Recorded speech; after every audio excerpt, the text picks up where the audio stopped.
rahmatullah, wa barakatuh. Alors, moi, c'est Zena Ndiaye, je suis formatrice, facilitatrice en SAE. SAE, c'est structure d'appui aux entreprises, mais aussi en PI, initiative personnelle. Je suis là aujourd'hui dans le cadre du marathon de l'entrepreneuriat qui est organisé par ILAB, la Jeune Chambre du Commerce. Dans ce cadre du marathon, on a 8 modules à dispenser, mais moi personnellement, je vais vous dispenser que 2 modules qui sont l'entrepreneuriat féminin et le business model Canava. Alors, comme je le disais tantôt, on a 2 modules à voir ensemble qui sont l'entrepreneuriat féminin et le business model Canava qu'on appelle BMC.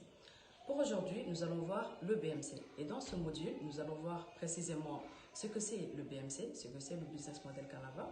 Nous allons voir le pourquoi utiliser, son utilité, le BMC.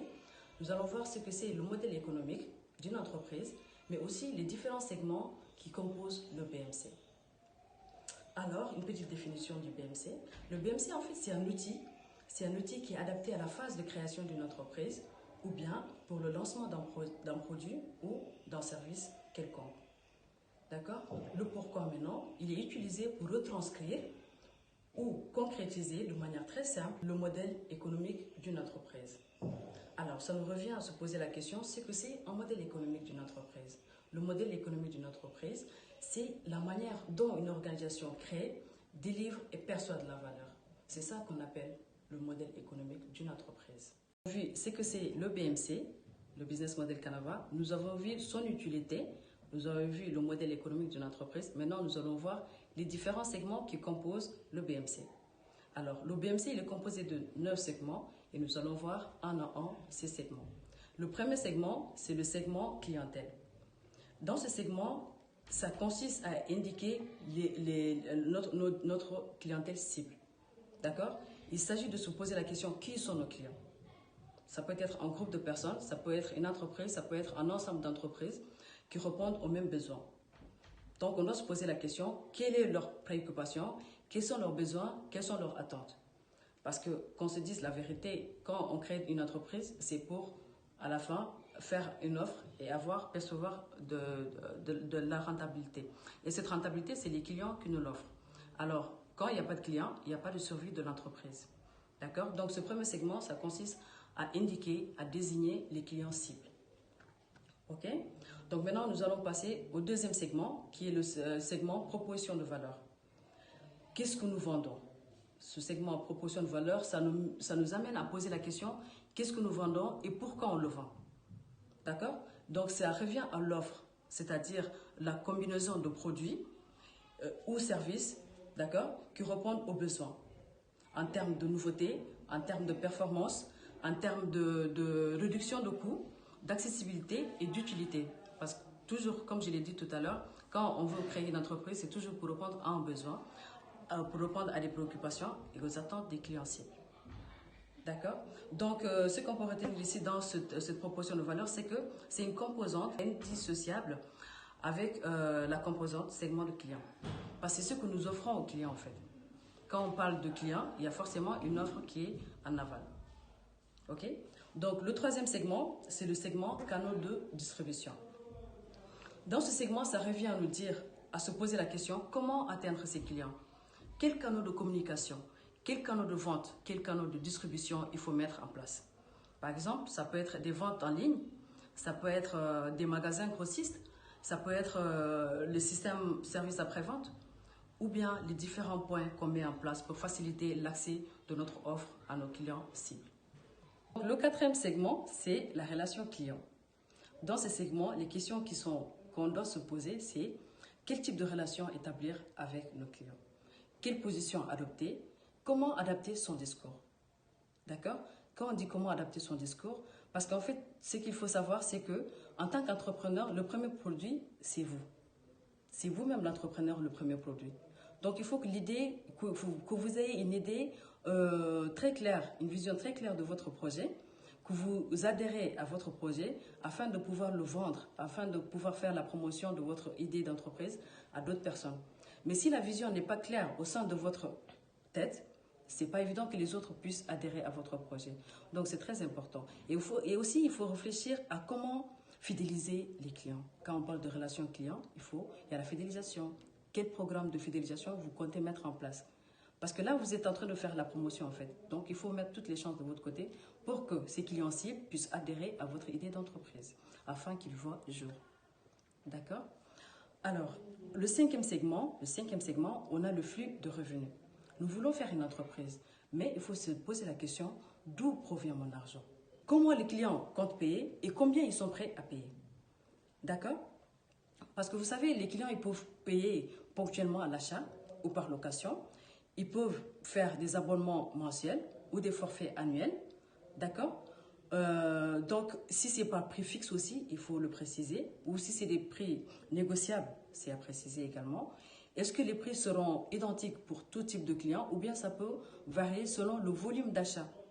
Selon le volume d'achat. Par exemple, quand on prend les sociétés low cost, ils prennent en gros, par exemple, des produits à bas prix et eux, ils le revendent à des prix cassés par rapport à la compagnie qui les ont fournis. Donc tout ça, c'est des systèmes. Il faut se poser la question, comment est-ce qu'on va faire les choses d'où est-ce que ça nous prévient l'argent? Ça revient au flux de revenus. OK? Donc le sixième segment, c'est les ressources clés. Quand on veut faire une entreprise, on a besoin de ressources. Mais ce n'est pas toutes les ressources qu'on dit ressources clés. Les ressources clés, c'est vraiment les ressources qui sont fondamentales, qui sont indispensables au bon fonctionnement de notre entreprise. Ça peut être les locaux, ça peut être les matériels, les machines, d'accord? Les fonds financiers, ça peut être les ressources humaines, qui sont obligatoires d'ailleurs, d'accord? Quels sont les liens qui sont en lien avec les canaux de distribution?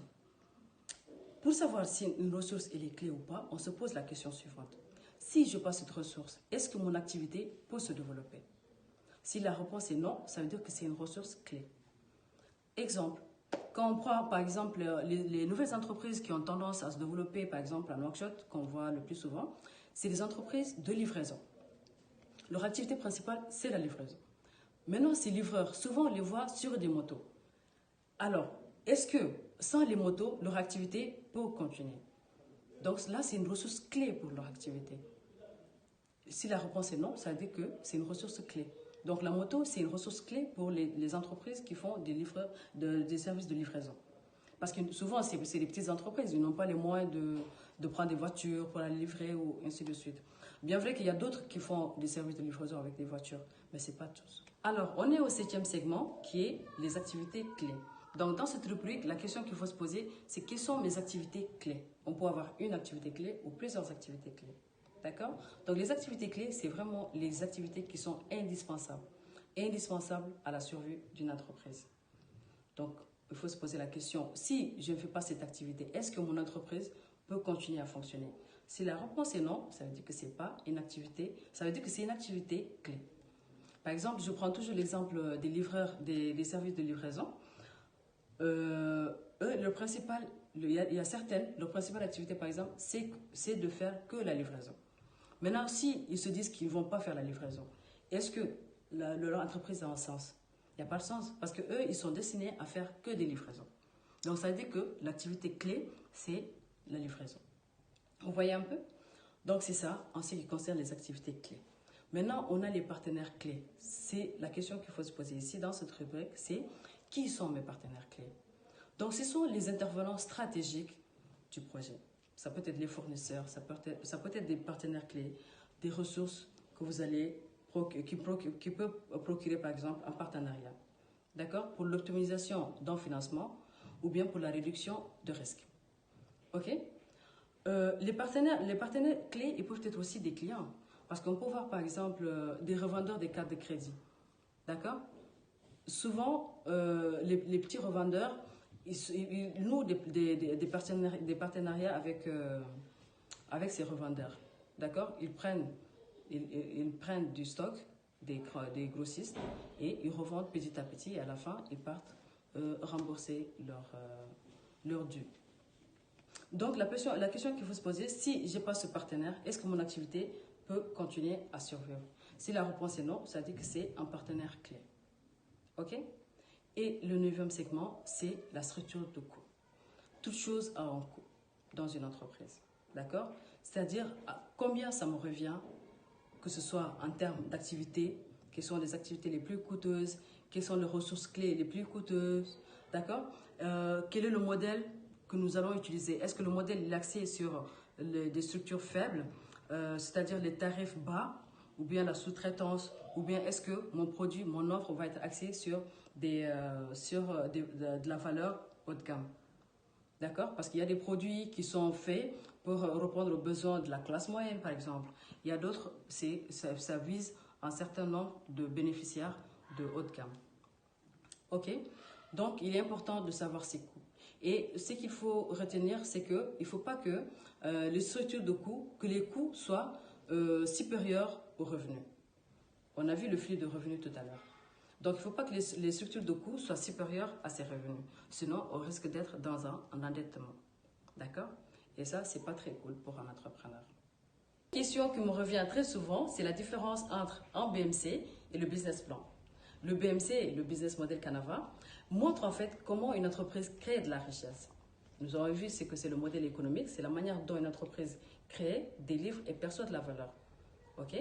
Donc, par contre, le business plan, c'est un document, d'accord, dans lequel l'entrepreneur explique et formalise son business model Canava. D'accord? Donc, on peut dire que le BMC est un élément clé qui compose le business plan.